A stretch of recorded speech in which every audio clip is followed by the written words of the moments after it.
my hope is to inspire us all to really get our hands dirty and kind of do things before we are asked to by a client. And I kind of speak from experience, and coming off the heels essentially of creating a fairly large research on research project this past summer. So I was really, really slow. I had like 3 months of dead time, and it really was a time for me to reflect and say, I've been hearing about this thing called AI moderation, and I need to do it. You can sit through a bunch of demos, but a 10-minute demo will only get you so far. And so I've had the experience of really just uh, deciding to do something on our own, do it ourselves. Don't wait for a client to ask for it, so that we can really understand what this stuff is. So I'll give you some more context behind it. But what I have learned from doing this and observed is that we are really good at testing and doing all the client work that we're asked to do. But sometimes we, especially now with so many tools on the horizon and new ones popping up all the time, we owe it to ourselves in our industry that to try to get ahead of some of this stuff. So things are getting adopted right and left, and in fact, it is crazy time out there. And so we have to be the ones to slow down and evaluate and really make sure that something is right for our work or not. So if we don't understand how a method is really going to shape the output and get underneath, we're not going to understand the insight. So whether they say it or not, clients, we are guiding them. We are in a position to guide them and really steer them toward or away from certain tools and methods. Clients have their own bar of this detested word of good enough, but we need to have ours. And the difference between what is good and what is good enough, there can be a very vast and wide gap between those, but it's critical for us to be thinking about that. Otherwise, there's a lot that will be at risk if we don't pressure test and really do this and get in there. So the research on research study that I did, it didn't start with a client brief, right? It's just this new method I've been hearing murmurings about it, but it really just came to me with a client saying, hey, we want to watch women cook with our stuff in their kitchen and blah, blah, like everything read as a normal brief, until I saw this one little line in there. We want it to be AI moderated. And I just didn't at the time, a year ago, understand how they were coming to a human moderator for AI moderation. So it's that idea of, it sent me down, even though that project didn't come to fruition. It was like, clients are going to be asking. And so we need to be able to help shape and influence what clients believe to be true. And so once again, if we don't do it, the stuff is just going to get adopted, and I think there are some dangerous tools out there.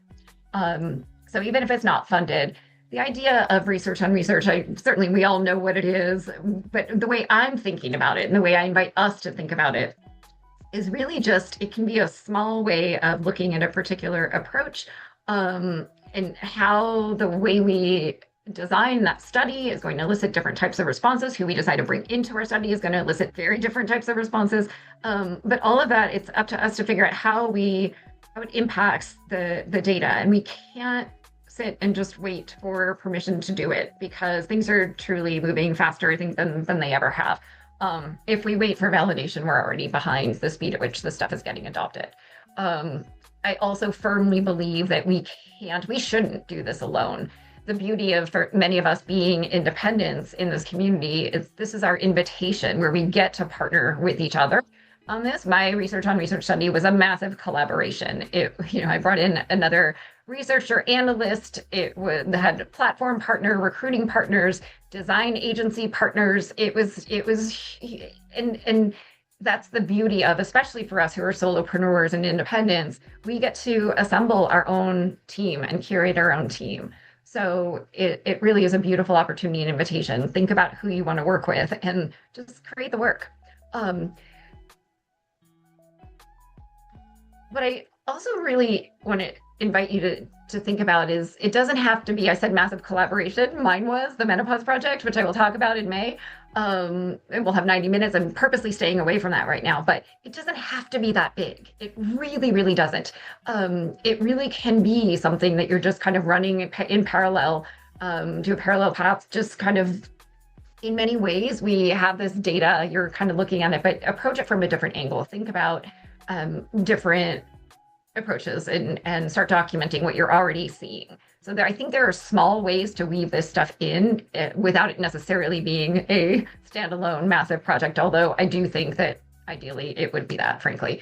But why this matters right now for us, it is so important that we really figure out what's behind and underneath the different approaches, because before what used to be, how do I use this tool? It's like, should I use it or not? But now it's just, how is this tool shaping meaning and output? And what does that mean for the decisions that we're making? So this is why I think the stakes are higher than we realize. So our role as researchers is unquestionably evolving. It's the, this is a bold statement, but yes, the researchers who lead in the next decade, they will be the ones who understand, evaluate, and set the standard for how the tools should be used. And I just find that, especially for those of us who are independent, if we wait for a study to come to us, we're going to be left on the sidelines. So that's why to try to be able to carve out time, find the time. If you're slow, it helps. But even if you're busy, to just find a way to do something on the side that can really complement. And then, you get to talk about it. You get to talk about findings, which inevitably I think are going to be interesting. So I want us to really just think about what is a method, a tool. It could be a topic. I feel like in many ways I got lucky because I had both. I had a method that was AI moderation, and I had a topic that I was passionate about, and I fused those together, and I decided to look at AI moderation through the lens of menopause, reframing what it could look like, to reframe the whole notion of menopause. And I say I got lucky because I think each one of those topics into and of itself was really interesting and compelling. But married together, they're even more so.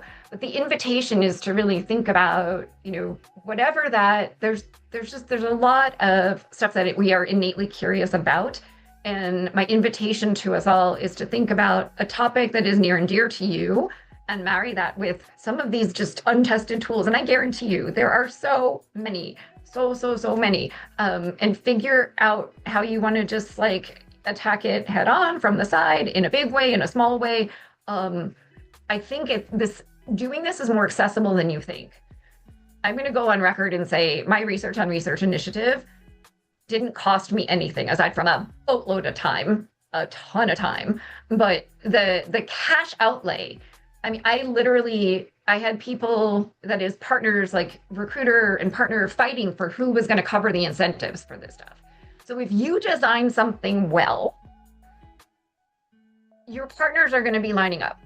I really believe that. People will want to come on board. And that has been my experience. I was definitely surprised by it, but it was. And it was really all in the spirit of, we get to do this, right? So that's the invitation, is think about, make this a passion project, and a get to, not a have to. So I know there's that urgency underlying this, which is, we have to be doing this, is how I started out. But it's also very much, I think, to really reframe it for ourselves as what can I work on, and what will get me excited, and who do I want to do it with? We don't always have the luxury, but I'm saying that we do, we should, we need to, and most importantly, we get to. So with that in mind, that's what we're going to go into our breakout sessions. I do want to say that the real thing, the real presentation, talking to about what moderators and participants really think about AI moderation, that is a whole separate topic. There was no way to tackle it within 10 minutes. But that's where I really take an honest look at where it works, and what elements are working, where it fails flat, miserably, a little bit, et cetera. But what it means for us as researchers, there's a whole lot there to unpack. And I really will have a very rich discussion. This was more to think about ways, it's a little backwards because you haven't seen the study yet. So I'm kind of cart before horse, but the idea of trying to think about what would excite you And then you'll get a full in-depth glimpse as to what a true research on research study in this day and age using high-tech tools and a bunch of partners can look like. So as we think about that in our breakout rooms, what is at least one, I want your individual room to align on something. You guys each can have your own ideas, but where is there some genuine excitement and dig sites for a research on research project that you might be inspired to take on?